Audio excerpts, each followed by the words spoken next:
Salam, saya perwakilan dari SMP MBS Prambanan Klaten dalam Lomba Dakwah Ekonomi Syariah Festival Ekonomi Syariah Indonesia Fest Year Jawa 2025. Sorak suara terdengar riuh, tanda semangat tak pernah runtuh.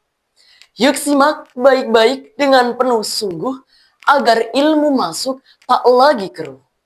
Semua siap dengan semangat membara, wajah cerah penuh tertawa. Yuk simak dengan sepenuh jiwa, karena hari ini bukan hari biasa. Bunga mawar harum wanginya, disiram air setiap pagi.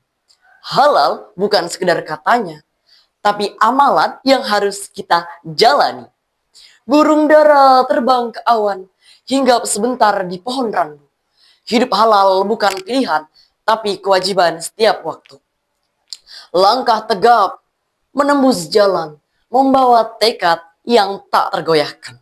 Sebelum bicara jadi pegangan, mari saya buka dengan salam penghormatan. Jalan-jalan bersama Ahmad, tidak jadi orang tak boleh fasad. Idza kuntu umat Muhammad, ajibu sanam bin nasyad. Assalamualaikum warahmatullahi wabarakatuh.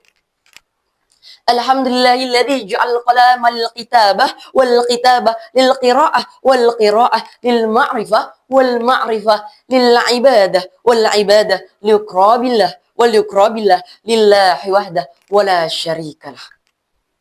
Yang terhormat pada dewan juri sekalian yang menyaksikan, serta para penonton sekalian yang menyaksikan. Pertama-tama, marilah kita senantiasa memanjatkan segala puji syukur kita kehadirat Allah Subhanahu wa taala yang telah memberikan kita kesempatan untuk bisa merasakan hidup hingga detik ini. Untuk kedua kalinya, selawat serta salam tak pernah lupa kita aturkan kepada junjungan kita, Nabi besar Nabi Muhammad SAW, yang telah menghantarkan kita semua dari zaman Jahiliyah menuju zaman Islamiyah. Dari zaman yang penuh dengan kebodohan menuju zaman Islam yang telah terang benderang. Untuk pertama kalinya, di sini saya mengambil tema pentingnya gaya hidup halal. Konsep pola yang pertama adalah konsep pola hidup halal dalam Islam. Dalam Islam, halal bukan sekedar perkara hukum makanan, halal merupakan prinsip hidup komprehensif yang mengatur seluruh aspek aktivitas manusia dengan cara mencari rezeki, berinteraksi sosial, dan bagaimana menjaga integritas diri dalam dunia penuh dengan ujian umat. Allah berfirman dalam Quran surah Al-Baqarah ayat 168 yang berbunyi, Auzubillahi minasyaitonirrajim, bismillahirrahmanirrahim. Ya ayyuhan nasu kulu mimma fil ardi halalan thayyiban wala tattabi'u khutuwatis syaitan innahu lakum aduwwum mubin. Wahai manusia, makanlah dari makanan yang halal dan yang baik yang terdapat di bumi ini, dan janganlah engkau mengikuti langkah-langkah syaitan, karena sesungguhnya setan itu adalah musuh nyata bagimu. Ayat ini tak hanya menunjukkan pentingnya makan halal, tetapi juga memberikan pesan bahwa ketidakhati-hatian dalam memilih sumber penghidupan dapat menyeret manusia mengikuti jejak langkah setan, yakni berupa kezaliman serta pelemahan akhlak di era saat ini. Pembahasan kedua yakni relevansi pola hidup halal di era modern.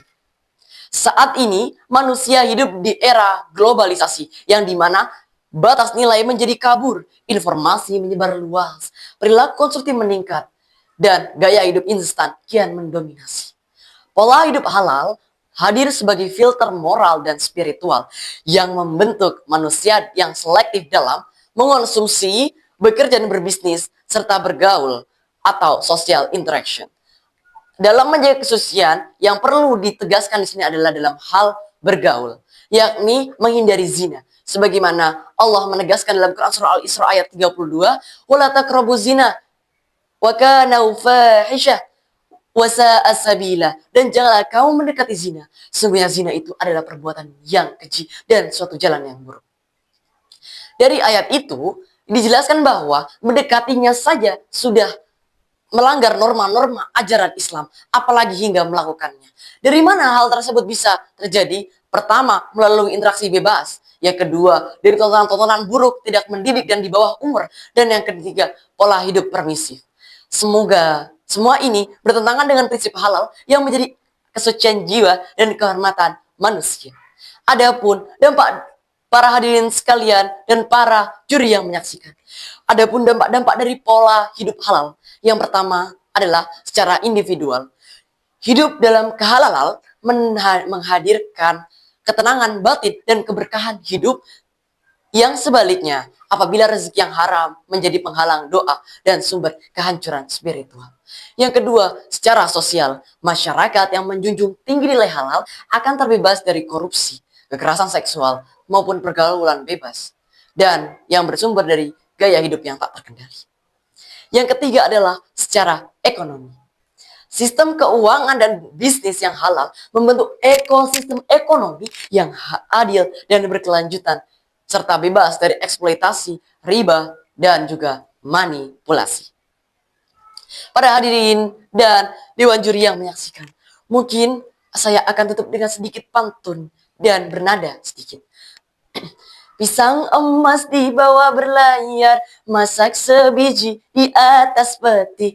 Jika ada tutur yang kurang benar, mohon dimaafkan setulus hati. Air mengalir ke tepi pulau, membasahi rerumputan hijau. Kata telah terucap dalam pidato, semoga membawa ilmu yang baru. A candle glows in quiet night, spreading warmth with gentle light. That's all took it like the sun, then you all, this is end. Wassalamualaikum warahmatullahi wabarakatuh.